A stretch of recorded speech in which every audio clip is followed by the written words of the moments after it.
Estados Unidos, Polônia, Suécia e Dinamarca, promovendo uma operação que ataca outro membro da OTAN, que, não por acaso, é a principal economia europeia. A Alemanha está sob ataque, exatamente. Ou seja, agora, a Inês, Pepe, só para fechar, você pegou essa matéria do Spiegel, ela dizendo que ela mora na Suécia, está nos assistindo, e os jornais de lá dizem que foi a Rússia. Quer dizer, mas, claro, mas escuta, isso a gente eu acompanho todos os jornais europeus. Ou seja, se você vê um jornal dinamarquês, sueco, francês, italiano do Zaniello, eles vão falar mesmo, os ingleses, descaradamente, não o Financial Times, que é um pouco mais circunspecto, mas Daily Mail, Sun, esses lixos todos ingleses, todos eles é a mesma narrativa. E ninguém vai perguntar por que fariam isso?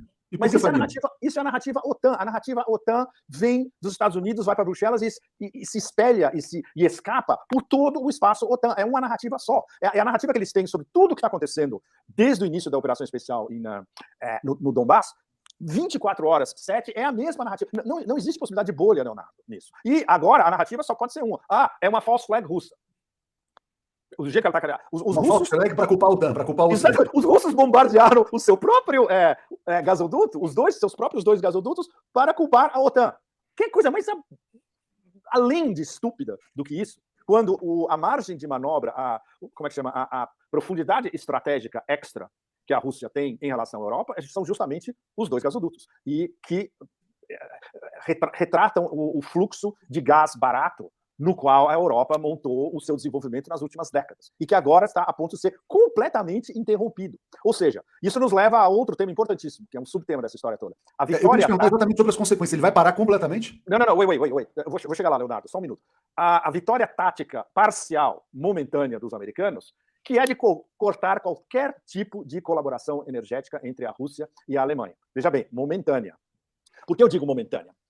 Outra coisa que você não vai ler em nenhum lugar da imprensa OTAN.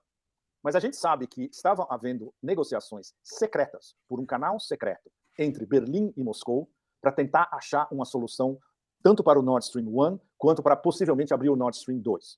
Porque não os Greens do governo alemão, industriais alemães, conectados com Gerhard Schröder, que é altíssimo ranking na Gazprom e com tráfego total com a liderança russa, eles falaram, olha, a gente não pode acreditar, vamos nós tentar achar uma solução, porque a gente sabe que se isso continuar, a indústria alemã vai ser completamente devastada durante esse inverno, fora as consequências socioeconômicas para os business e para a população.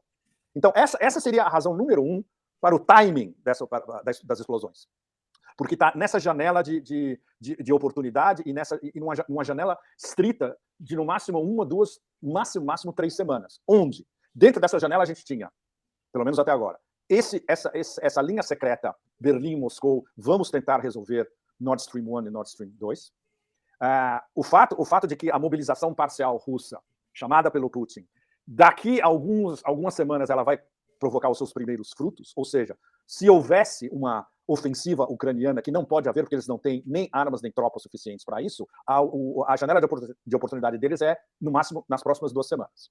O fato de que amanhã, sexta, vai ter um discurso importantíssimo do Putin, onde basicamente ele vai dizer que as 4 baby bears, como eu chamo, os 4 ursinhos, DPR, LPR, Kherson e Zaporizhia, vão voltar para a Federação Russa. Isso é a grande bomba geopolítica amanhã, sexta-feira. Ele anuncia a anexação amanhã, Pepe? Desculpe? Ele anuncia a anexação desses territórios, é isso? Ele não vai anunciar a anexação, ele vai anunciar que o processo de volta desses 4 territórios à Federação Russa está encaminhado a partir dos resultados que saíram hoje, os resultados finais dos 4 referendos, com votações de 97%, 98%, absolutamente esperada, porque todo mundo nos territórios russófonos, estavam justamente esperando isso, voltar para a Rússia. Na semana que vem, a Duma referenda tudo isso, as altas instâncias legislativas russas referendam e o Putin assina. Então, isso provavelmente vai acontecer a semana que vem.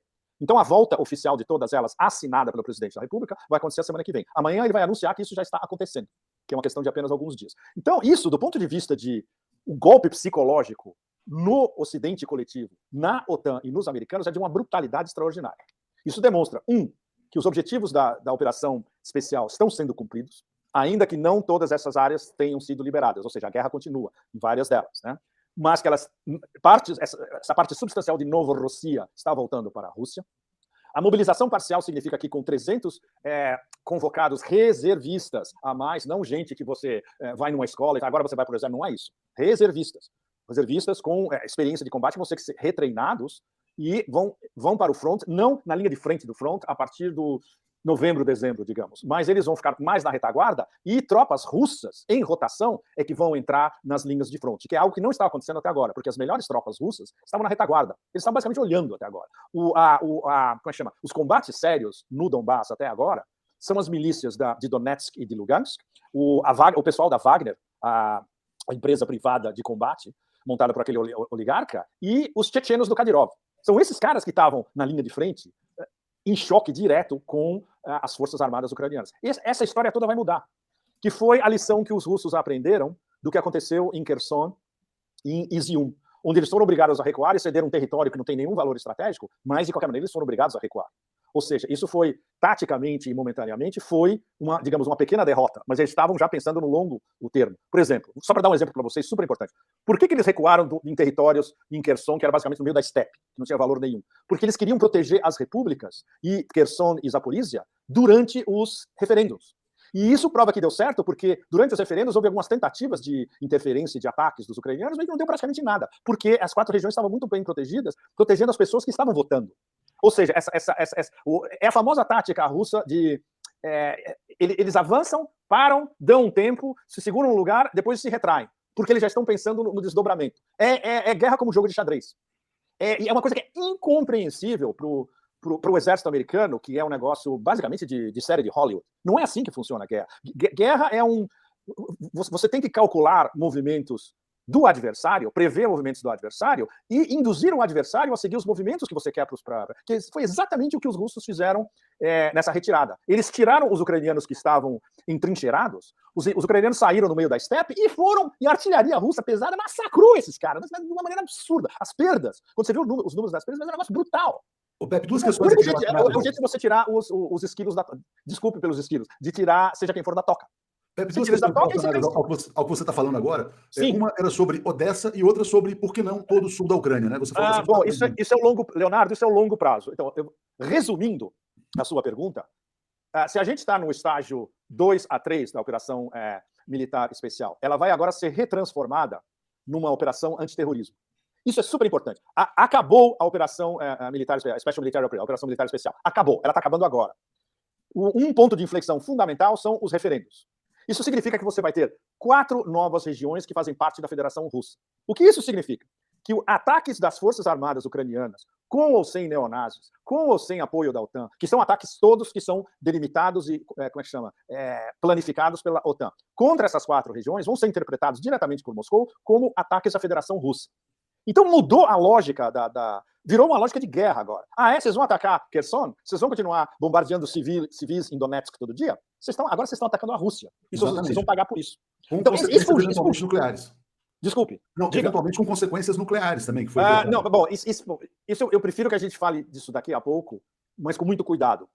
Pepe, mas deixa só então voltar a uma questão, porque realmente isso aqui é uma dúvida interessante. Eu cheguei até a botar uma matéria aqui, de que o reparo desse gasoduto pode levar até 6 meses, né? E a Célia está perguntando... Exatamente, é a melhor estimativa que a gente tem já de engenheiros da Gazprom. Então, mas enquanto isso, quer dizer, para o fornecimento total, quer dizer, a Europa vai ficar sem energia, o que vai acontecer com os sim, mas para parcialmente, qual é a consequência? Sim, vamos recapitular o que estava acontecendo antes dos ataques. O Nord Stream 2 estava vazio. Desculpe, o Nord Stream 2 estava congelado. Isso, estava suspenso. Por uma decisão política de Berlim imposta pelos americanos. Ele estava pronto para operar, porém suspenso. Pronto para operar. Agora, veja só, ele estava pronto para operar com um monte de gás dentro, Leonardo. Ele estava, literalmente, você era ligar a válvula e o gás começava a chegar na Alemanha. Isso, o Peskov, o porta-voz do Kremlin, ele falou isso hoje. A gente estava pronto para literalmente começar a trabalhar hoje, já. Cheio de gás. E ele disse, esse gás custa um monte de dinheiro. E a gente perdeu. Porque o gás agora, com esses leaks gigantescos, entrou água do mar, evidentemente, nos pipelines, e o gás, daqui a alguns dias não vai ter mais gás. A Gazprom perdeu esse gás. Isso é um lado da história. O outro é no Nord Stream 1, a história das turbinas. O fluxo estava muito diminuído, porque uma das turbinas continuava com a Siemens e não foi transferida para a Gazprom, que a responsabilidade de acordo com o contrato, se você olha o contrato, é a Gazprom que tem que receber as turbinas, e aí eles colocam as turbinas de novo e continuam a operar o gasoduto. E as turbinas ficaram com a Siemens na Alemanha. Não é isso que estipula o contrato. Por quê?